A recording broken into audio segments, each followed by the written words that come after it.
Hi everyone, it's Mrs. Crouch here. I hope you've had a lovely weekend and that you're ready for another great week of learning from home. So, I've got a new book to share with you this week, but before we do that, let's have a look at our learning intention and our success criteria. So, today we're learning to make predictions about what will happen in the text before we read it. This helps get our brains ready to think about what we are reading. So, when we're predicting, we look at the front cover and we use the clues that we can see there in the pictures. And you can also be using your prior knowledge. That's things that you already know about the topic.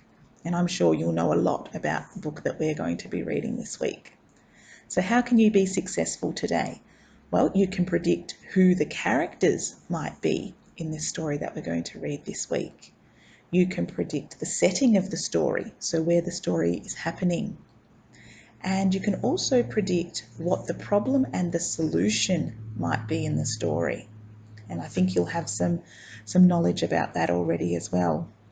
Okay, let's have a look at our new text for this week.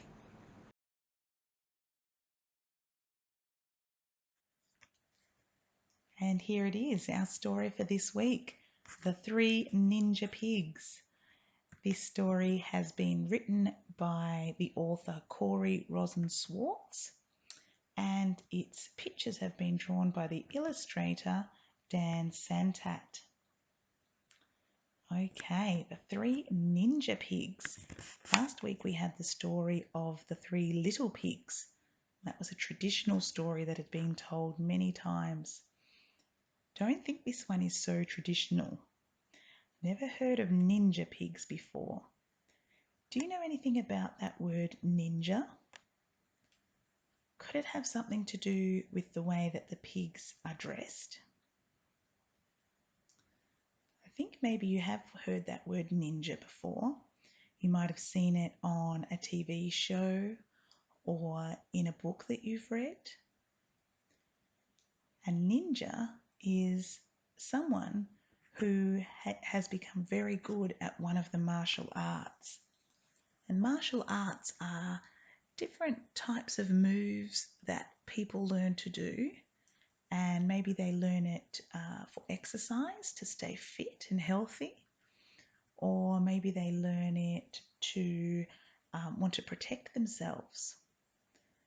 So we can have a look here at these three pigs, and I'm wondering who they might want to protect themselves from, why they are ninja pigs. I think it might have something to do with that wolf that we can see behind them.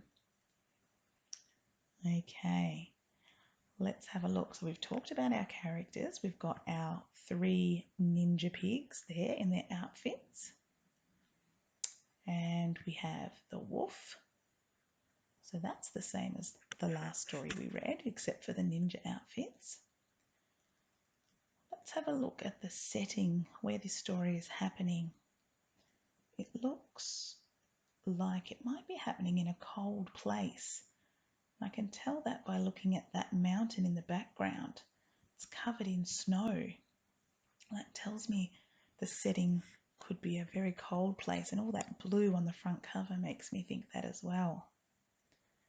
And then if I look a little more closely at the background picture, I can see these pink flowers. Now I've seen them before somewhere, and I know that they are a special type of tree called a cherry blossom tree. And I'm also looking at the outfit that one of the pigs is wearing, and he has a headband on, and that reminds me of a flag that I've seen before. I wonder if I could put all those clues together and think about where this story could be happening. That flag is not our Australian flag on his headband. It's from a different country. Interesting. You might like to have a think about that. Okay, so now that we've looked at the characters and the setting, let's have a think about what the problem in this story could be. Do you think maybe it's got something to do with the big bad wolf again? In last week's story, the problem was that the big bad wolf kept blowing down the houses of the three little pigs. I'm wondering if the wolf is up to that same naughty behaviour in this book, blowing down the houses of the pigs. Could that be the problem? I can tell from the picture and the way the wolf's mouth is positioned that it looks like he is blowing at the moment. So I think maybe that could be right. And then I'm thinking about what the solution might be. How will they fix this problem of the wolf blowing down houses, perhaps, if that's what he's doing? Could it be similar to last week's solution, where there was one pig who was the cleverest of all, who took the time to make a sturdy house of bricks and was very smart about the way that they made their house? I wonder. All right, well, that's some good thinking that we've done there together. I'm going to get you now to have a go at making some predictions of your own.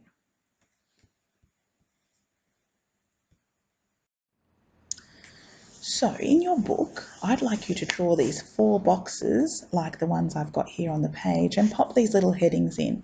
We'd like a box for characters, a box for the setting, a box for the problem, and a box for the solution. And that can take up your whole page in your book. Okay, give yourself plenty of room for this. Once you've done that, you can continue watching the video. So just press pause for now, draw your boxes and write the headings in each, and then press play again and we can see what we're doing next. Okay, so now you've got your page set up, you can go ahead and make your own predictions about these different parts of the story.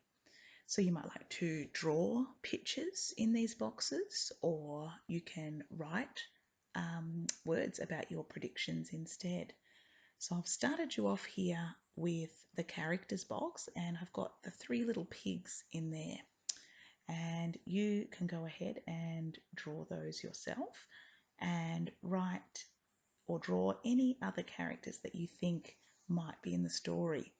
We saw the wolf on the front cover. I'm wondering if there maybe is some other characters in the story this time. Okay, then we're going to move to the setting, and you're going to have to think about where this story is taking place, where it's happening. We talked about that a little bit earlier too, looking at the front cover, making our predictions there. So have a little think about that one and rewind it if you need to. Do you want to listen to that part again? Then we've got the problem. You're going to make your predictions about the problem in the story. What's going to go wrong? Has it got something to do with that big bad wolf and houses again? It's up to you to decide what your prediction will be. And last of all today, your job is to think of a solution. So that is where the problem that you are predicting is going to happen, how that gets fixed, that's the solution.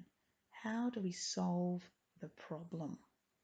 So you can predict how you think the story will end by having that problem fixed up. Okay, well, good luck with that work. I hope you enjoy making the predictions, and looking forward to tomorrow when you get to see how close your predictions were when we start to read the story tomorrow. Okay, enjoy the rest of your day. Bye.